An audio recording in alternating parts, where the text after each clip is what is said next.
ஆண்டவராகிய இயேசு கிறிஸ்துவின் இனிய நாமத்தில் இந்த நல்லதொரு குடும்பம் நிகழ்ச்சிக்கு உங்களை மீண்டுமாய் அன்போடு வரவேற்கின்றோம். அநேகர் இந்த நிகழ்ச்சி உங்களுக்கு ஆசீர்வாதமாக இருப்பதாக மெயில் பண்ணியிருக்கீங்க. ரொம்ப சந்தோஷமா இருக்கு. நீங்கள் பெற்ற அந்த ஆசீர்வாதங்களை, ஆவிக்குரிய அனுபவங்களை, ஆலோசனைகளை நீங்கள் மற்றவர்களோடும் பகிர்ந்து கொள்ளும்படி உங்களை அன்போடு வேண்டுகிறோம். உங்களுடைய உற்றார், உறவினர், நண்பர்கள், ஆவிக்குரிய நண்பர்கள், அவர்களுக்கும் நீங்கள் இந்த நிகழ்ச்சியை பற்றி சொல்லும்போது அவர்களோடும் தேவனாகிய கர்த்தர் நிச்சயமாக பேசுவார். வாங்க நிகழ்ச்சிக்கு போவோம். டாக்டர் நம்ம மத்தியில் வந்திருக்கிறாங்க, பார்க்கலாம். Praise Lord. Praise Lord. நல்லா இருக்கீங்களா டாக்டர்? நல்லா இருக்கு. குழந்தைங்களாம் நல்லா இருக்காங்களா? நல்லா இருக்காங்க. ஸ்கூலுக்கு போயிட்டு இருக்காங்களா? ஸ்கூலுக்கு போயிருக்காங்க. இன்னைக்கு காலையில் கூட நாங்கள் 2 கேஸ் போகிற மாதிரி ஆயிடுச்சு. வேகமாக கிளப்பி அப்பா கிட்ட அம்மா கிட்ட கொஞ்சம் விட்டுட்டு சீக்கிரமாக கிளப்பி ஸ்கூலுக்கு அனுப்புங்கன்னு சொல்லிட்டு அப்புறம் தேட்டர் போயிட்டு இப்போ தான் ஷூட்டிங் வந்திருக்கோம். உங்களுடைய பிஸி ஷெட்யூல்லையும் குடும்பத்தையும் பார்க்கணும், ஒரு பக்கம் உங்களுடைய தொழிலை பார்க்கணும். அப்படிப்பட்ட ஒரு இக்கட்டான சூழ்நிலைகளில் இருந்தால் கூட தேவனுக்குன்னு சொல்லி நீங்கள் நேரத்தை கொடுத்து வந்திருக்கீங்க. தேவன் நிச்சயமாக உங்களை ஆசீர்வதிப்பார். இது ஒரு பெரிய பாக்கியமாக தேவன் இந்த சான்ஸை உங்கள் குடும்பத்துக்கு கொடுத்துருக்கிறாரு. சிஸ்டர் கூட போன தடவை நம்ம பேசிக்கிட்டு இருக்கும்போது நீங்கள் கோவமாக பேசுவீங்க அப்படின்னு நீங்கள் சொன்னீங்க சிஸ்டர்கிட்ட. அப்போ டாக்டர் வந்து அப்படி நான் என்ன நான் வந்து ரொம்ப சாந்த சொருப்பின்னு நினச்சிக்கிட்டு இருந்தேன். எங்கள் அப்பா அம்மாவும் என்னை அப்படி தான் இருப்பாங்க. நான் வெளியில் எல்லாருக்கும் என்னை அப்படி தான் தெரியும், ரொம்ப அமைதின்னு. ஆனால் கல்யாணம் ஆனதுக்கப்புறம் தான் தெரிஞ்சிச்சு நம்மக்கிட்டையும் கோபங்கள்லாம் ரொம்ப அதிகமாக இருக்கும். நம்மளும் கடினமான வார்த்தைகளை பேச முடியும்னு சொல்லிட்டு நிறைய முறை ஹர்ட் பண்ணியிருக்கேன். ஆனால் அப்போ வந்து நமக்கே ஒரு மாதிரி இருக்கும் மனசுக்குள்ள, சார் நமக்குள்ள இப்படி ஒரு குணம் இருக்கா? ஆமா, நம்ம வார்த்தையில ஜெயிச்சிட்டோம்னு நினைப்போம், ஆனா மனசுல அளவுல தோத்துருப்போம். வார்த்தை யுத்தம் நடக்கும்போது நம்ம வார்த்தையை வச்சு நம்ம ஜெயிச்சிட்டோம், நம்ம ப்ரூவ் பண்ண வேண்டியதை ப்ரூவ் பண்ணிட்டோம் நம்ம நினைப்போம். ஆனா அது ஒரு விக்டரியா இருக்காது. அதெல்லாம் இப்போ புரிஞ்சுக்கிறோம். இப்போ வரும்போது விட்டு கொடுக்கறதுல ஒரு பெரிய விக்டரி இருக்கு, சந்தோஷம் இருக்கு. அதுலதான் வந்து எது நல்லதுன்னு நம்ம அலசி பார்க்கும்போது சந்தோஷம் இருக்கு. ஆனா ரொம்ப ஆரம்பத்துல கொஞ்சம் கடினமான வார்த்தைகள், கெட்ட வார்த்தைகள் அல்ல, வசனத்தை வச்சே சண்டை போட்டிருக்கோம். வசனத்திலே சண்டை நடக்கும். சண்டை வந்து வசனத்தை வச்சுதான். அப்புறம் காமன் டேர்ம்ஸ், எதுக்கு உன்னை கல்யாணம் பண்ணதுக்கு, நான் கல்யாணம் பண்ணாம இருந்தேன்னா கூட நான் ஆவிக்குரிய ரீதியில வளர்ந்துருக்கலாமே. இந்த மாதிரி வார்த்தைகள்லாம் கேட்கும்போது உண்மையிலேயே மனசுக்கு ஊழியமே போச்சு, என் ஜெபமே போச்சு, இப்படிலாம் எல்லாமே போச்சு அப்படின்லாம் கூட வார்த்தையில் வரும். எப்படி அதை சமாளிச்சிங்க? அதுல இருந்து எப்படி வெளியில வந்தீங்க? அந்த மாதிரி டைம்ல எனக்கு இன்னும் கோவம் வரும். ஒரு பக்கம் இன்னும் ஒரு கில்ட்டும் ஒரு காண்டம்னேஷனும் ரெண்டும் போட்டு நம்மளை போட்டு நெருக்கிட்டு இருக்கோம். அந்த டைம்ல ரொம்ப கஷ்டமா தான் இருந்துச்சு. அப்போ நான் சொன்ன மாதிரி அந்த சபையினோட ப்ராப்ளம்ஸ் என்னை சுற்றி வந்தனால அந்த கில்ட் காண்டம்னேஷன் வெளியே வரல. அப்போ இந்த சபை கேசுக்கு புகழுக்கு போயிட்டு இருக்கும் போது எனக்கு ஒரு டிஃப்ரென்ஸ் இருந்தது. சபை எப்படி இருக்கு, எவ்வளோ இருக்கிற எல்லா பிலீவர்ஸ் வந்து எவ்வளோ ஜாய்ஃபுல்லாக இருக்காங்க, எவ்வளோ நம்மளை கிரீட் பண்ணுறாங்க, ஒரு ஃபேமிலி மாதிரி இருக்கு. அதே மாதிரி வசனங்கள் வரும்போது நம்மளை இப்போ நம்ம தப்பு செய்யறது சொல்லும் போது ஒரு கன்விக்ஷன் வரும், ஒரு கண்டம்னேஷன் வராது. அப்பதான் நான் புரிஞ்சுக்கிட்டே ஹோலி ஸ்பிரிட் வந்து நம்மளை கன்விக்ட் பண்ணதான் இருக்காரு, கண்டம்னேஷன்ல இல்லை. பட் ஆனாலும் இனி அறியாம அதை விட்டு வர முடியல. அந்நேரத்தை கன்விக்ட் ஆனாலும் திருப்பி இதுக்குள்ளேயோ நமக்குள்ளேயோ வீக்லி நம்ம போகும்போது சண்டே நல்லா இருக்கும், அந்த வீக்ல வந்து திருப்பி நிறைய காண்டம்னேஷன் கில்ட் அதுல இருந்து வரைய ரொம்ப கஷ்டப்பட்டேன். அப்போ அருள்தாஸ் ஐயா தான் பாஸ்டர் எங்களுக்கு ரொம்ப ஹெல்ப் பண்ணாங்க. நாங்க 2 பேரும் ஆக்சுவலா ரொம்ப சண்டையில் வந்து ரொம்ப அதிகமாகி ஜெபிப்பேன், இவங்க என்னோட சேர்ந்து ஜெபம் பண்ண முடியாது, இல்லை அவங்க சேர்ந்து ஜெபம் பண்ண நம்ம ஆசைப்படுவோம். ஆனால் 2 பேராலையும் ப்ரேயர் பண்ண ஆரம்பிச்சோடனே வார்த்தைகளில் ஆண்டவரே இந்த பிசாசுகளை கடிந்து கொண்டுன்னு சொன்னா எதுக்கு பிசாசுலாம் நீ திட்டிகிட்டு இருக்கேன்னு உங்களுக்கு கேட்பாங்க. நிறைய டிஃப்ரென்சஸ் ஆஃப் அண்டர்ஸ்டாண்டிங். அப்புறம் நான் உட்காந்து ஃபாஸ்ட் பண்ணுவேன், இவங்க ஃபாஸ்ட் பண்ண முடியாது. நான் வந்து நீ என்ன ஜெபிக்கவே மாட்டேங்கிற, இது மாதிரி ரொம்ப டிஃப்ரென்சஸ் வர ஆரம்பிச்சிச்சு. ஒரு டைம்ல என்னன்னே புரியல, என்ன ஏன். ஆனால் நான் வந்து அவங்களுடைய என்னால் ஜெபிக்க முடியலப்பா அப்படின்னு சொல்லுவாங்க, என்னால் கோவப்படாமல் இருக்க முடியலப்பான்னு சொல்லுவாங்க, அவங்களுடைய பலவீனத்தை சொல்றாங்க. நான் வந்து ஆனா அதை வந்து பலவீனமா நான் எடுத்துக்கல. அதை வந்து நான் அவங்களுக்கு உதவி செய்யாம நான் வந்து மேற்கொண்டு திட்டுறது அப்படின்னு திட்டுறது, வேத வாசிக்க முடியல, ஜெபம் பண்ண முடியல, சர்ச்சுக்கு லேட்டா கிளம்புறது. அவங்க ரிப்ளைக்கு என்ன பண்ணுவாங்கன்னு சொன்னா, நான் ஒரு பக்கம் கல் விட்டேன்னா அவங்க 2 சைட்லேருந்து கல் எப்படி வரும்னு சொன்னா, "நீங்களா நான் ஆண்டவருடைய பிள்ளையா? அ இப்படி கடினமான வார்த்தைய பேசுறீங்களே! உங்களோட நீங்க போய் சபையெல்லாம் பிரசங்கம் பண்ண போறேன்னு சொல்றீங்க. ஊழிய வாலிப பிள்ளைங்கள நடத்தினேன்னு சொல்றீங்க. கர்த்தர் உங்களோட தான் இருக்கிறாரா? அப்புறம் எப்படி என்னை ஹர்ட் பண்ண முடியும் உங்களால? அப்போ உங்களுக்குள்ள வேற ஆவி தான் இருக்கு." இந்த மாரி எப்படி சொல்றது? வார்த்தைகள வச்சே நாங்க எங்களுக்குள்ள அப்ப என் மனசு ரொம்ப உடைய ஆரம்பிச்சுச்சு. அவங்களும் 2 பேரும் சண்டை போட்டு அழுவோம். நானும் வருத்தப்பட்டு ரொம்ப தேவ சமூகத்துக்கு போம்போது பிரேயரே பண்ண முடியல. மனசு உடைஞ்சிருச்சு. உன் மனசும் அப்படிதானே இருந்திருக்கும். கண்டிப்பா 2 பேரும் நிச்சயமா. இன்னைக்கு நான் நினைக்கும்போது கூட ரொம்ப வருத்தப்படுறேன். 2 பேருமே ஃபீல் பண்ணோம். இப்படி நம்ம இம்மெச்சூர்டா இருந்திருக்கோம். ஆனா இம்மெச்சூர்டா we have paid way for demands. சண்டைகள்னால மனசு ரொம்ப மடிவானோனே எனக்கு ஒரு டைம்ல மனசோர்வு ரொம்ப அதிகமாயிடுச்சு. என்னுடைய ஆத்துமா வந்து சோர்வானோனே என்னால டிப்ரஷன் மாரி ஒரு தாட் எனக்கு நொறுக்குது. இன்னொரு பக்கம் இவங்க சபை வந்து நான் நான் ஜெபம் பண்ணதே அன்னைக்கு நான் நினைக்கிறேன் அந்த சபையிலேருந்து கிரீஸ் இந்த ஆவிகளோட தான் நான் யுத்தம் பண்ணியிருக்கேன்னு நான் நினைக்கிறேன் ஆக்சுவலா. அப்போ எங்களால் ஒரு டைமுக்கு அப்புறம் ஒன்றுமே சார்ட் அவுட் பண்ணவே முடியல. அப்போ நானும் ஒய்ஃபும் பாப்பா நம்ம ஐயா கிட்டே போயிடுவோன்னு சொல்லிட்டு அருதாஸ் ஐயா அப்பாயின்மெண்ட் அப்போ ரொம்ப டைட்டாக இருந்தாங்க. பயங்கர பிஸியாக இருப்பாங்க. சரி நாங்கள் 2யும் கேட்டோன்னே வாங்க அப்படின்னு சொன்னாங்க. ஒரு நாள் மத்தியானம் நினைக்கிறேன் வீட்டுக்கு போயிட்டு ஐயாவோட பேச ஆரம்பிக்கிறோம். நாங்கள் இங்கே பெருசாக ஒன்றும் ஷேர் பண்ண ஆரம்பிக்கிறோம். ஒன்றுமே சொல்லலை. ஆனால் உனக்கு ஐயா எப்போ ஜெபம் பண்ணாங்க? அது கல்யாணம் புதுசுலேயே ஆனால் ஐயா ஒரு தடவை வந்து ஒரு பவர் அனாயிண்டிங் மீட்டிங் நடக்கும் போது எல்லாரும் வரிசையாக அந்த ப்ரே பண்ணும் போது எனக்கு ப்ரே பண்ணாங்க. உன் சிறையிருப்பு நீங்கள் அங்கே சிறையில் இருக்கிற உன்னோட நண்பர்களுக்காக ஜெபின்னு. அப்போ அந்த வார்த்தையை சொன்னாங்க. ஒரு ஆலோசனையா கொடுத்தாங்க. எப்படி யோபு வந்து அவருடைய சிநேகிதருக்காக ஜெபித்த போது தேவன் அவருடைய சிறையிருப்பை மாத்தினார். இனி அங்க இருந்து கொண்டு வந்துட்டாங்க. ஆனா இன்னும் நிறைய பிள்ளைங்க அங்க இருக்காங்க. அப்ப எனக்கு அது ரொம்ப பெருசா எனக்கு அது தோணல. அதுதான் அப்ப ஐயா அதை ஒண்ணு சொன்னாங்க.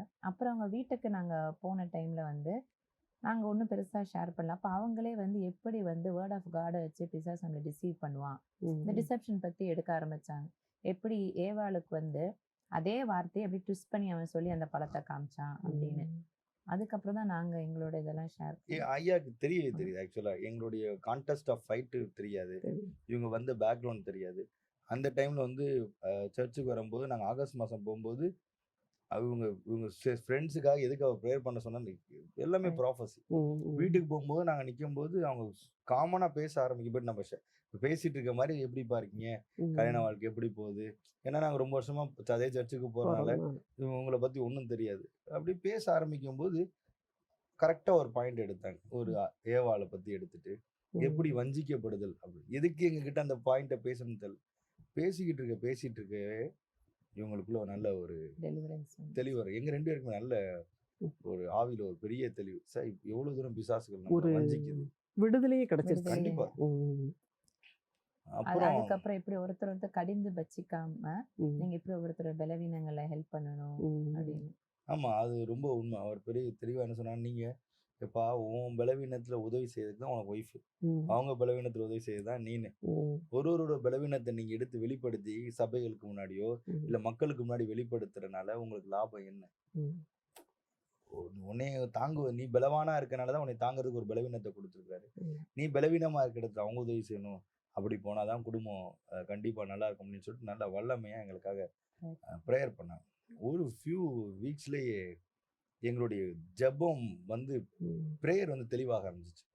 2 பேரும் கர்த்தருடைய அன்பை வந்து அதிகமா ருசி பார்க்க. அதுக்கு முன்னாடி வீட்டுல எப்போ பார்த்தாலும் வீட்டுல இருந்தா சண்டைகள் அதிகமா இருக்கும். ஜெபம் அதிகமாக ஆரம்பிச்சு அந்த குறிப்பிட்ட என்கவுண்டர்ஸ்க்கு அப்புறம் திருப்பி இன்னொரு தடவை நாங்கள் எகோனிசி சர்ச்சில் போய் பாஸ்டர் எங்களுக்கு கவுன்சிலிங்கில் ப்ரேயருக்கு வாங்க கூப்பிட்டுருந்தாங்க. அப்போ எங்களுக்காக ஹெல்ப் பண்ணி ப்ரேயர் பண்ணாங்க 2 பேருக்கும். அதுக்கப்புறம் வி ஸ்டார்டட் ப்ரேயிங் 2 பேரும் சேர்ந்து. எங்களுக்கு ரொம்ப பிடிச்சது வந்து எனக்கு ஆவியில் நிரம்பி அந்நிய பாஷையில் ஜெபிக்க ரொம்ப பிடிக்கும். அவங்களுக்கு அந்த 2 பேருக்கு அந்த ஒரு விஷயம் வந்து ரொம்ப பிடிச்சமான விஷயம். அதே மாதிரி பைபிள் வசனத்தை வந்து 2 பேரும் நிறைய ஆடியோஸ் வீடியோஸ் போட்டு கேட்க முடியும். அப்போ 2 பேரும் அந்த காமன் ஃபேக்டர்ல கர்த்தர் மிக்ஸ் பண்ணிட்டார். வச்சு எது இருக்கோ இல்லையோ காலையில ஜபத்தை போட்டுருவோம், சாயந்தரமா அந்நிய பாஷையில ரொம்ப நேரமா ஜபம். அப்புறம் நாங்கள் போன ஹாஸ்பிட்டலில் ஃப்ரெண்ட்ஸ் அவங்க ஃபேமிலிஸோட சேர்ந்து ப்ரேயர் பண்ண ஆரம்பிச்சு சண்டைகள் வந்து அந்த மனசு முறிவுலேருந்து அந்த மனசோர்வுலேருந்து அப்போ எப்படி ஹெல்ப் பண்ணாருன்னா, என் ஒய்ஃப் ஜெபம் பண்ணும்போது I came out from that. இவங்க உதவி இல்லாம உங்களால என்னால வெளியில வர முடியல. அப்படி முடியல. லாக் பண்ணி விட்டாரு ஆண்டவர். ம். எவ்வளோ அதான். பலவீனமா நினைச்சேனோ, அவங்க ம். பலமான ஜெபம் தான் எனக்கு பலனா மாறிடுச்சு. We started praying together. மனசுல ரொம்ப தெளிவாகி சந்தோஷமா ஆண்டவர அந்த ரட்சிப்பின் சந்தோஷத்தை மறுபடியும் அனுபவிச்சு, குடும்பத்தோட சந்தோஷத்தை அப்ப அனுபவிக்க ஆரம்பிச்சோம். வேதத்திலேயும் நமக்கு சொல்லியிருக்கு, பெண்கள் பலவீனமானவர்கள் தான் அப்படின்னு உண்மைதான், சொல்லி. உண்மைதான். உலகப்படி எப்படி சொல்லுவாங்க அப்படின்னு சொன்னா, ஒரு மனிதர் வந்து சக்சஸ்ஃபுல்லா வராருன்னா, அவருக்கு பேக் போன் மாதிரி பெண்கள் இருப்பாங்க அப்படின்னு சொல்லியிருக்கு. ஆனா, அதே நேரத்துல உங்களுக்கு வந்து ஆவிக்குரிய வகையில நல்லா சப்போர்ட் பண்ணியிருக்கிறாங்க கண்டிப்பா, அவங்க. கண்டிப்பா. ம். அ எப்படி ஆண்டவர் வச்சிருக்கிறார் அப்படின்னு நான் பார்த்தேன்னா, பிரேயர் வந்து ஒய்ஃப் பண்ணா தான் நம்ம விடுதலை ஆக முடியும் சில விஷயங்கள்ல. ம். ஒய்ஃபோட பிரேயர் வந்து அவ்வளோ பவர்ஃபுல்லா இருக்குன்றத நான் ஒரு லாக் மாரி வச்சுட்டார். குடும்ப ஜெபம் அவ்வளோ ரொம்ப முக்கியம். ம். ஏன்னா நாங்க 2 பேரும் சேர்ந்து இப்போ வரைக்கும் ஜெபம் பண்ணும்போது, தனியா நம்ம எவ்வளோ ஜெபம் பண்ணாலும், ஆனா நாங்க குடும்பமா சேர்ந்து சேர்ந்து ஜெபம் பண்ணும்போது, ஜெபிக்கணும். நெறைய காரியங்கள் ஆண்டவர் எங்களோட பேசுவார். அன்பான சகோதர, சகோதரிகளே, நீங்க கூட ஒருவேளை நினைக்கலாம், "என்னுடைய கணவருக்கு வந்து கெட்ட பழக்கம் இருக்கு. குடிப்பழக்கம் இருக்கு. இல்ல வேறு விதமான பழக்கங்கள் இருக்கு." அப்படின்னு சொல்லிட்டு. அப்போ அ உங்களுடைய கணவருக்காக நீங்க ஜெபிக்கும்போது, நிச்சயமாக தேவன் விடுதலை தருவார். இங்க டாக்டர்கிட்ட அந்த மாரி எந்த பழக்கமே இல்ல. ஆனாலும், அந்த ஒரு சில கட்டுக்கள் அவர்களுக்குள்ள ஜெபிக்க விடாம தடைகள சத்துரு கொண்டு வந்திருக்கிறான். ஆனா, அவங்களுடைய மனைவி ஜெபித்ததுனால, அந்த கட்டுக்கள்ல இருந்து அவங்களுக்கு விடுதலை கிடைச்சிருக்கு. நீங்களும் கூட மனைவி கணவனுக்காகவும், கணவன் மனைவிக்காகவும் ஜெபிக்கும்போது, நிச்சயமாக குடும்பத்தில தேவனாகிய கர்த்தர் ஒரு பெரிய விடுதலையை கட்டளையிடுவார். அப்புறம் டாக்டர் சொன்னாங்க, "குடும்ப ஜெபம் வந்து ரொம்ப அவசியம்." அப்படின்னு சொல்லி. கண்டிப்பா அவசியம். நமக்கு பாதுகாப்ப குடுக்கக்கூடியதே குடும்ப ஜெபம் தான். நீங்கலாம் உங்க வீட்ல செய்வீங்கன்னு நாங்க நெனைக்கிறோம். ஒருவேளை இதுவரை குடும்ப ஜெபம் பண்ணல அப்படின்னு சொன்னா, தொடர்ந்து நீங்க பண்ணுங்க. நிச்சயமா தேவன் உங்களை ஆசீர்வதிப்பார். உண்மதான். ம். ரொட்டீனா நாங்க அதுக்கு ரொம்ப தடை வரும் ஆக்சுவலா உண்மையிலே சொல்லப்போனா. ஒரு ஃபேமிலி பிரேயர் மத்த எல்லாத்துக்கும் நமக்கு டைம் இருக்கும். ம். அந்த ஃபேமிலி பிரேயர் எஸ்டாப்ளிஷ் பண்றது வந்து இட்ஸ் நாட் தட் ஈஸி. கண் அவ்வளோ ஈஸியான விஷயமா இருக்காது. ஏன்னா அப்பதான் நான் ஒரு யோசிப்பேன், இவங்க ஒண்ணு யோசிப்பாங்க. ம். நம்ம படுக்கணும்னு நினைக்கும்போது தான், அன்னைக்கு நம்ம சோர்வா இருக்கும்போது வா பிரேயர் பண்ணுவோம்னு கூப்பிடுவாங்க. ம். அவங்க சோர்வா இருக்க அன்னைக்கு நீ வா பிரேயர் பண்ணுவோம்னு சொல்லுவோம். அப்ப பட் ஆனா எங்களுக்குள்ள ஒரு முடிவு பண்ணியிருக்கோம். எப்படின்னா, நான் தூங்குனாலும் நீ எழுப்பி என்ன பண்ணிரு என்னைய? ஜெபம் பிரேயர் பண்ண பண்ணுவோம். வச்சுரு. நீ ம். தூங்குனாலும் நான் உன்ன எழுப்பி என்ன பண்ணிடுறேன்? ஸோ மத்த எந்த இடத்துல நாங்க டயர்டா இருந்தாலும் சரி, காலையில வந்து 2 பேரும் எப்படியாச்சும் எந்திரிச்சு, நான் எப்பா பிரேயர்ப்பா அப்படின்னு சொன்னா, ம். தூக்க கலக்கத்திலயாச்சும் அவங்க உட்காந்துருவாங்க. இல்ல நீ பிரேயர்ப்பான்னா, நாங்க நைட் சில சமயத்துல 2 மணி, 3 மணி கூட தூங்க போவோம். ம். பிள்ளைங்க படுக்கிறதுக்கு 11:30 ஆயிரும். பட் ஸ்டில் வந்து இந்த மார்னிங் பிரேயர் பிராக்டிஸ் வந்து சமீப வருஷங்களா நாங்க 2 பேரும் செய்றோம். ராத்திரி அதே மாரி ஃப்ரீ டைம் இருந்துச்சுனாலும் சேர்ந்து ஜெபம் பண்ணுவோம். ஆனா ஆண்டவர் அந்த நேரத்துல ரொம்ப இடைப்படுவார். இடைப்படுவார். இப்ப ரீசென்ட்டா கூட நாங்க ஜெபம் பண்ணும்போது, இப்போ 2 நாளைக்கு முன்னாடி நினைக்கிறேன். ம். ப்ரேயர் பண்ணும்போது ஆண்டவர் ஒரு வார்த்தை பேசினார். "உன் குடும்பத்துல நான் தலைவனா இருக்கணும்" அப்படின்னு சொன்னார். ம். ஆமா ஆண்டவரே, நீங்க தான் என் குடும்பத்துல தலைவனா இருக்கணும். அதற்காக நீ ஜெபம் பண்ணுன்னு சொன்னார். ஆண்டவரே, என்ன மட்டும் இல்ல, என் சந்ததி, என் பிள்ளைங்க, ம். நாங்க 2 பேரும் ஊக்கமா அதுக்காக ஜெபம் பண்ணோம். அப்ப ஆண்டவர் என்னோட சொன்னார், either there should be a Christ centred family or anti Christ centred family. ம்ஹ்ம். 2 குடும்பம் தான் இருக்க முடியும். ஒண்ணு கிறிஸ்துவை மையப்படுத்தின குடும்பம், ம். இல்ல அந்தி கிறிஸ்துவை மையப்படுத்தின குடும்பம். இதான் இனி வரக்கூடிய நாளங்கள்ல இருக்கும். கிறிஸ்துவை உடைய குடும்பமாய் நீங்க இருக்கணும். அதுதான் என்னுடைய பிரியமா இருக்குன்னு சொல்லிட்டு ரொம்ப ஆண்டவர்ட்ட நாங்க 2 பேரும் ஜெபம் பண்ணோம். ஆண்டவரே, ம். எங்க குடும்பம், பிள்ளைங்க, தலைமுறைகள் உங்கள மையப்படுத்தி வாழுகிற ஒரு வாழ்க்கை வாழ்க்கைய இருக்கணும். இருக்காங்க அப்படின்னு ம். சொல்லிட்டு ஜெபம் பண்ணோம். பொதுவா வீடுகள்ல எல்லாம் எழுதி போட்டிருப்பாங்க வாசல்ல. கிறிஸ்துவே இவ்வீட்டின் தலைவர் அப்படின்னு சொல்லிட்டு. அது வெறும் எழுத்துல இல்லாம, அது நம்முடைய வாழ்க்கையில கண்டிப்பா. இருக்கும்போது தான் நமக்கு ஆசீர்வாதம் இருக்கும். உண்மதான். எப்படின்னா, ம். இப்ப ஆண்டவர் தலைவரா இருந்தா தான் அவர் சித்தத்த நம்மளால செய்ய முடியும். நிச்சயமா. இல்லாட்டி நாங்க நெறைய பிளான்ஸ் இருந்துச்சு. எனக்கெல்லாம் வந்து ம். நார்த் இந்தியாலாம் போற எண்ணமே எங்களுக்கு கிடையவே கிடையாது. ம். வட மாநிலம்ன்றதுக்கு வந்து நான் ரொம்ப டேஞ்சரா நினைப்பேன். நம்ம கம்ஃபோர்ட்ஸான ஸோனு ம். இப்படின்ட்டு. ஆனா நாங்க பிரேயர் பண்ணிட்டு இருக்கும்போது ஆண்டவர் எங்களோட பேசினாரு. ஒரு மலை சிகரங்கள காமிச்சு, ஸ்னோ ஃபவுண்டைன் காமிச்சு, மலைய காமிச்சு, அந்த பிரதேசங்கள் பக்கம் நீங்க என்ன பண்ணுவீங்க? போவீங்க, ம். படிக்க போவீங்க அப்படின்னு சொல்லி ஆண்டவர் எங்களோட பேசினாரு. ம். நான் இதெல்லாம் எங்க அப்படின்னா அதெல்லாம் ஃபுல்லா ஹில்ஸ், ஹிமாலயா மவுண்டன்ஸ் மாரி தெரியுது. ம். எங்கன்னு எங்களுக்கு தெரியல. அப்பதான் நானு பிஜி என்ட்ரன்ஸ் எழுதும்போது எனக்கு சிஎம்சி லூதியானால எனக்கு படிக்கிறதுக்கான வாய்ப்பு கிடச்சிச்சு. அப்போ ஆண்டவர் சொன்னனால தான், இது வேறு காரணமாக நான் போயிருக்கவே மாட்டேன். ஏன்னா எனக்கு தமிழ்நாடு, அப்பா அம்மா, ஃபேமிலி ரொம்ப கம்ஃபர்ட்ஸாக இருக்குது. ஆண்டவர் நீ அங்கே போன்னு சொல்லும்போது எனக்கு ரொம்ப கடினமாக இருக்குது, எப்படி போகிறதுன்னு. அப்போ நாங்கள் எங்களுக்குள்ள சில தீர்மானங்கள் பண்ணிருந்தோம், நானும் ஒய்ஃப். என்னன்னா, எந்த காலத்துலையும் நம்ம பிரிஞ்சிடக்கூடாது, சேர்ந்து இருக்கணும். உண்மை அது. ஏன்னா சத்ருவே சில நேரங்கள்ல பெரும்பாலான நேரங்கள்ல கணவன் மனைவியை பிரிச்சிருவான். ஆண்டவர் என்ன சொல்றாருன்னா, கணவன் மனைவி சேர்ந்து வாழணும் அப்படின்னு சொல்றாரு. ஏதாவது ஒரு காரணத்தை வச்சு பிரிச்சிருவோம், வேலையை வச்சு பிரிச்சிருவோம், பணத்தை வச்சு பிரிச்சிருவோம் அப்படின்னு அவன் திட்டம் போடுவான். ஆனாலும் நம்ம தேவ சித்தத்துக்கு ஒப்பு கொடுக்கும்போது தேவன் நிச்சயமா பிரிய விட மாட்டார். கண்டிப்பா கண்டிப்பா. அப்போ நான் ஒய்ஃப்ட கேட்குறேன்ப்பா, ரொம்ப தூரமா இருக்கு சிஎம்சி, எங்களுக்கு 2 பேருக்கும் ஹிந்தியும் தெரியாது, இவ்வளோ தூரமாக இருக்குது அப்படின்னு சொன்னேன். ஒய்ஃப் சொல்கிறாப்புல, எங்கே போனாலும் நான் உங்களை என்ன பண்ணுவேன், வருவேன். நானும் என்னோட முடிவும், எங்கே போனாலும் எங்கள் அப்பா அம்மா சொன்னாங்க ரொம்ப கஷ்டமாக இருக்குமே. கடினமான பாதை தான் அது, உண்மையிலே கடினமான பாதை தானே. போயிட்டு அங்கே போயிட்டு 2 பேரும் லூதியானாவில் போய் எஸ்டாப்ளிஷ் ஆகிட்டோம். நான் எடுத்த கைனகாலஜி. நான் காலையில் போனேன்னா காலையில் 3:30 மணிக்கு 5 மணிக்கு போயிடுவேன். ஆனால் அப்போ தான் ஒய்ஃப் வந்து எவ்வளோ என் மேலே பிரியமாக இருக்காங்கன்றது எனக்கு ரொம்ப புரிஞ்சுக்க முடிஞ்சிச்சு. எப்படின்னு சொன்னால், இப்போ இங்கே எங்கள் அப்பா அம்மா இருக்கும்போது வீட்டில் சர்வன்ட்ஸ் இருப்பாங்க, அவங்க சமைச்சிருவாங்க, அம்மா சமைச்சிருவாங்க. நாங்கள் வேலை பார்த்த இடத்துலையும் ஒன்றும் இல்லை, நாங்கள் 2 பேரும் கொஞ்சம் வந்து பண்ணிகிட்ருப்போம். ஃபஸ்ட் டைம் வந்து நாங்கள் 2 பேர் மட்டும்தான். அப்போ ரொம்ப அப்போ ஒய்ஃப் காலையில் நான் 5 மணிக்கு எழுந்திரிச்சாலும் அவங்க 4 o'clockலாம் எழுந்திரிச்சிருவாங்க. 4:30க்கு எழுந்திரிச்சு எனக்காக இட்லி மாவு அரைச்சி, அங்கே புளிக்கவும் பிடிக்காது, ஏன்னா நான் தோசை ரொம்ப பிடிக்கும் எனக்கு. சட்னியை எங்கள் அம்மா கிட்ட மெனுஸ்லாம் எழுதி வாங்கி சமைச்சு, அப்புறம் நான் என்ன பண்ணுவேன்னா, என் ஃப்ரெண்ட்ஸ் நிறைய பேரை கூட்டிகிட்டு வருவேன். அவங்களுக்குலாம் தமிழ் ஃபுட் சாப்பிட ஆசைப்படுவாங்க. 5-10 பேர் வாங்கடா அப்படின்னு கூப்பிட்டு வருவேன். அவங்க ஒரு வேறு 2 பேருக்கே செய்ய ரொம்ப கஷ்டப்படுவாங்க. ஆனாலும் அவங்களே உட்காந்து வெங்காயத்தை மெதுவாக வெட்டி நறுக்கி உட்காந்து சி ப்ரிப்பேர்ட் லாட். அப்போ உட்காந்து எல்லாம் சாப்பிடுவோம். நைட்டு வந்து பார்த்திங்கன்னா நான் 9 o'clock 9:30 10க்கு வரும். அப்போ எனக்காக வெயிட் பண்ணிக்கிட்டே இருப்பாங்க. ஃபோனை நடுவில் டிஸ்டர்ப் பண்ணவே மாட்டேன் வேலையில். நான் யோசிப்பேன், எவ்வளோ கஷ்டம் இது தனிமையாக வீட்டிலே இருக்கணும். But she decided to stay with me. பாட்டு கேட்குறது, மெசேஜ் கேட்குறது, ப்ரேயர் பண்ணுறது. அவங்க அங்கே எங்கேயும் எந்த ஜாப்மே பண்ணலை. அப்போ அவங்க படிக்கலை, வேலைக்கும் போகல, லாங்குவேஜ் எனக்கு சுத்தமாக தெரியல. அது பழக ரொம்ப அங்கே ஹாஸ்பிட்டலில் போய் ஜாயின் பண்ணாலும் பேஷண்ட்ஸை பார்க்க ரொம்ப கஷ்டம், லாங்குவேஜ் தெரியும், ஒன்றுமே பண்ண முடியாது. பட் அப்போ தான் இவங்க ஒரு டிப்பிக்கலாக ஒரு குடும்ப பெண் மாதிரி வீட்டை க்ளீன் பண்ணுறது, நீட் பண்ணுறது, ஹோம் மேக்கராக மாறிட்டாங்க. எனக்கு அது ரொம்ப அவங்களோட ஃபேஸில் ஒரு இன்ட்ரெஸ்டிங்கான ஃபேஸ். அது வந்து லைஃப்பில் ஒரு சந்தோஷம், அவருடைய கணவரை நல்லா பார்த்துக்க முடியுது, அவங்களுக்கு உதவி செய்ய முடியுதுங்கிற ஒரு சந்தோஷம் உங்களுக்குள்ள இருந்திருக்கும். அப்படிதானே இருந்துச்சு. ஆனால் எங்கள் அத்தையை ரொம்ப மிஸ் பண்ணேன் நான். ஆக்சுவலி ஜாயின்ட் ஃபேமிலியில இருந்து பிகினிங் நல்லா இருந்துச்சு. அப்புறம் நாங்கள் வந்து சரி தனியாக இருந்தால் நல்லா இருக்குமான்னு யோசிக்கும் போது இந்த மாதிரி ஆப்பர்ச்சுனிட்டி கிடச்சிட்டு. ஆனால் அப்போ தான் நான் ரொம்ப மிஸ் பண்ணேன். ஹெல்ப்புக்கு இல்லை, வீட்டில் தனியாக ஃபுல் டே இருக்கும் போது தான் தெரிஞ்சிச்சு ஒரு ஜாயின்ட் ஃபேமிலி அத்தை மாமாவோட இருந்தால் எவ்வளோ நல்லா இருந்திருக்கும். காலையில் அவங்க சொன்ன ஏர்லி மார்னிங் போனால் மத்தியானம் யாராச்சும் கூட்டம் தான் சாப்பிட, இல்லைன்னா மத்தியானம் சாப்பிட வர மாட்டாங்க, டேரெக்டாக நைட்டு தான் வருவாங்க. ரொம்ப கஷ்டமாக இருந்துச்சு. அப்போ ரொம்ப தேர்ந்தேன் அவங்க.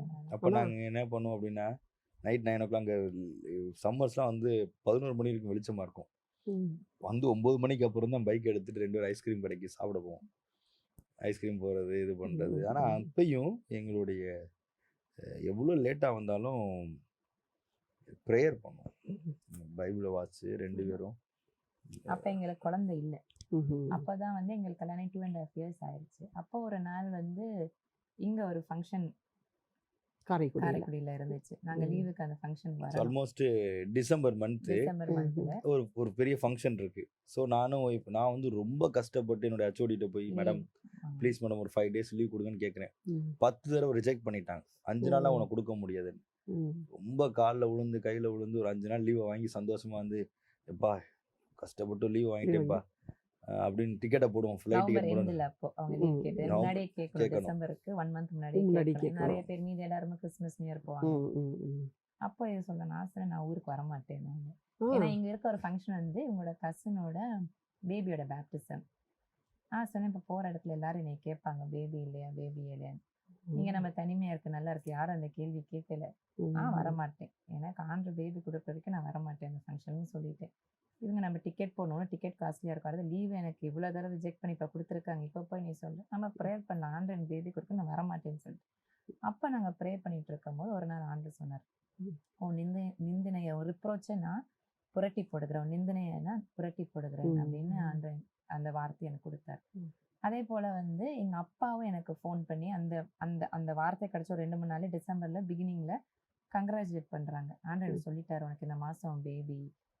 அப்போ நான் எந்த டெஸ்ட் எடுக்கல, எதுவும் நான் சிரிக்கிறேன். அதே மாதிரி அந்த சபைக்கு நாங்கள் அங்கே ஒரு நல்ல ஒரு சபைக்கு ஆவிக்குற சபைக்கு போயிட்டு இருந்தோம். இவங்களோட ஒரு கோபிஜியோட ஒய்ஃப், அவங்களும் நல்ல ஒரு ஆவிக்குற ஒரு லேடி, நல்ல ஒரு ப்ரேயரில் இருப்பாங்க. அவங்க என்கிட்ட வந்து ஆண்டவனை பிளஸ் பண்ண சொல்றாரு, ஒரு ஆசீர்வாதம் கொடுக்குறா, இந்த மாதிரி வரிசையா 3 தான் ஆண்டவர் எனக்கு கன்ஃபார்ம் பண்ணாரு. அப்போ நம்ம சர்ச்சுக்கு கூட ஒருத்தவங்க அன்னைக்கு ஒரு ட்ரைப் ஜிப்சில இருந்து ஒருத்தவங்க வந்திருந்தாங்க மெசேஜ் கொடுக்க. எங்க வீட்டுல நைட் சாப்பிட வந்தவங்க, எங்க மம்மி வந்து எங்களோட எதுக்கு பர்த்டே 29 அவங்க ஃபோன் பண்ணி, தம்பி இந்தாடா அவங்க சொல்றாங்க, இது மாதிரி கர்த்தர் உங்க வயிற்றுல குழந்தை வைக்கிறாரு, இந்த அந்த அற்புதத்தை பார்ப்பீங்கன்னு சொல்லிட்டு. ஆனால் ஒய்ஃப் வந்து ரொம்ப ஸ்ட்ரகிள் பண்ணுறாங்க. என்ன சொல்கிறாங்கன்னா, நீங்கள் டிக்கெட் போடாதீங்க, நான் குழந்தை இல்லைன்னா என்ன பண்ண மாட்டேன், அட்லீஸ்ட் ஒரு செய்தியோட தான் நான் வருவேன். அதில் வந்து அந்த பேபிக்கு வந்து காட் ஃபாதர் காட் மதராக வைக்கிறாங்க, ஞானத்தாய் ஏன்னா அப்போ எங்களுக்கு பேபி வரும் அப்படின்ற இது இல்லை. நான் சொன்னேன், அப்படிலாம் நான் போக மாட்டேன், நான் பேபியோட போகிறேன், அந்த ஃபங்க்ஷன் அட்டென்ட் பண்ணுறதுனால எனக்கு பேபி வரக்கூடாது, ஆண்டு பேபி கொடுப்பாரு, நான் அப்போ போகிறேன் அப்படின்னு வேற இது பண்ணிட்டு. நானும் எவ்வளோ கன்வின்ஸ் பண்ண பார்க்குறேன், ஏன்னா டிக்கெட் போடணும், எங்கள் அப்பா அம்மா பெரிய எக்ஸ்பெக்டேஷன்ஸோடு இருக்காங்க, இவங்க வந்து இப்படி ஸ்ட்ரகிள் பண்ணுறாங்க. எனக்கும் ஒர்க்கு வந்து ரொம்ப ப்ரெஷர் அதிகமாகிடுச்சு, ரொம்ப அதிகமாகிடுச்சு. டே பை டே வந்து ஒர்க்கோட லோடு ஹெவி ஆகிடுது. என்னால் ஃபேமிலி, வீடு, ஹாஸ்பிட்டல் எல்லாம் ரொம்ப கடினமாக இருக்குது. லாங்குவேஜ் ஒரு இஷ்யூஸாக இருக்குது. நான் மனசில் யோசிக்கிறேன், டிசம்பர் பேசாமல் இப்படியே போய் வைண்ட் அப் பண்ணிட்டு மனசில் உங்கள்கிட்ட சொல்லலை, மென்டலி நான் ப்ரிப்பேர் ஆகிறேன்.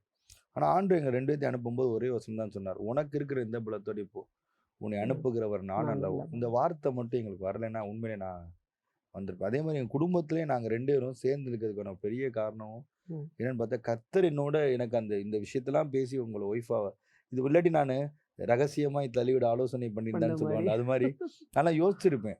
ஆனால் ஒவ்வொரு தடையும் நாங்கள் சண்டை போடும்போது நாங்கள் 2 பேருக்குள்ளேயும் எவ்வளவோ சண்டை அதிகமாக முத்தி போனால் கூட முடியும் போது சொல்லுவோம், நம்ம சேர்ந்து இருப்போம், நம்ம கடவுள் நம்மளுக்கு கொடுத்துருக்கிறாரு, அந்த விஷயத்த 2 பேரும் அதில் உறுதியாக இருப்போம். என்னன்னாலும் நம்ம கடவுள் நம்மளுக்கு கொடுத்தது வந்து கண்டிப்பாக தப்பு நடந்திருக்காது. ஏன்னா நான் அதுக்கு முன்னாடி ஒட்டத்தில் இருக்கும்போது பயங்கரமாக ஊழியம் பண்ணிட்டு டிரான்ஸ்லேட் பண்ணிட்டு அப்படிலாம் பண்ணிட்டு இருந்தேன்.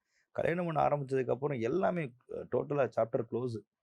நான் நினச்சேன் தவறான முடிவு எடுத்திருக்கோமோ அப்படின்னு ஒரு தடவை எண்ணும்போது கூட ஆண்டவர் தெளிவாக சொல்ல, இல்லை இல்லை இல்லை இல்லை என்னுடைய ஆலோசனையின்படி தான் எல்லாமே அப்படின்னு சொன்னோன்னே திரும்ப அந்த அப்போ வாக்குத்தத்தத்தை வச்சு தான் 2 ஜெபம், ஆண்டவர் எங்களுக்கு நீங்கள் உதவி செய்யுங்க, கஷ்டப்படும் போது 2 அதான் பண்ணோம், எங்களுக்கு நீங்கள் உதவி செய்யுங்க, we don't know how to build our family. Wife 2 பேருமே நாங்கள் 2 அதான் சொல்லுவோம், எங்களுக்கு நீங்கள் கொடுத்த வாழ்க்கையை வாழ தெரியல.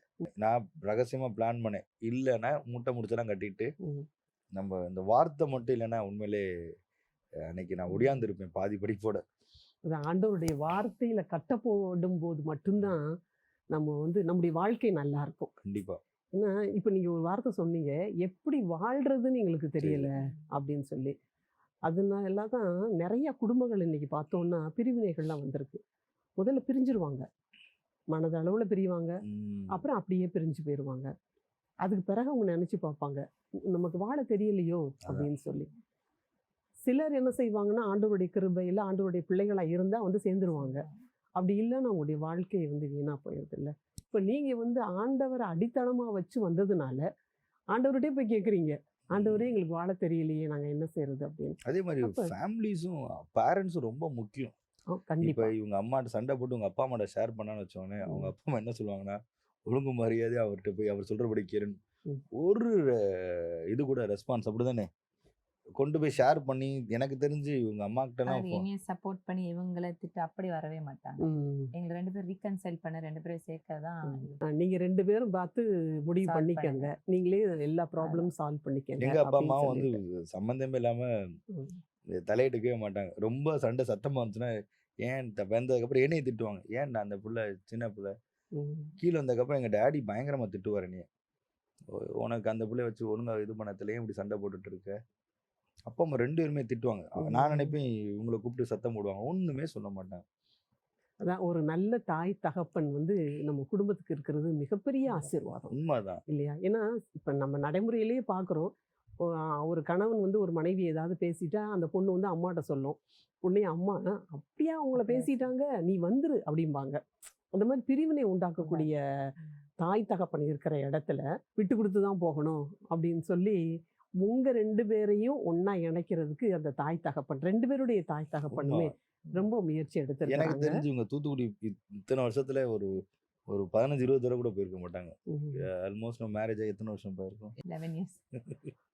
11 வருஷத்துல அட்லீஸ்ட் வருஷத்துக்கு 2 தடவை கூட போன ரொம்ப ரேர். ஏன்னா வார வாரம் எங்க இன்லாஸ் எங்க வீட்டுக்கு வந்துருவாங்க. இவங்களும் கல்யாணம் ஆகி அவங்க அம்மாட்ட உட்காந்து சந்தீப் இப்படி சொல்லிட்டாங்க அப்படி சொல்லிட்டாங்க. எங்க அப்பா only she will share the beautiful moments. சந்தோஷமான அனுபவங்களை மட்டும்தான் சொல்லுவாங்க இல்லையா, எங்களோடைய நடக்கிற எதுவுமே சொல்ல மாட்டாங்க. பொதுவா வந்து கணவன் மனைவிக்கு இடையில பிரச்சனை அப்படின்னா தாய் தகப்பன் தலையிடாத வரைக்கும் உண்மை. அவங்க 2 பேருமே சமாளிச்சிருவாங்க. அதுதான் உண்மை. அதான் உண்மை.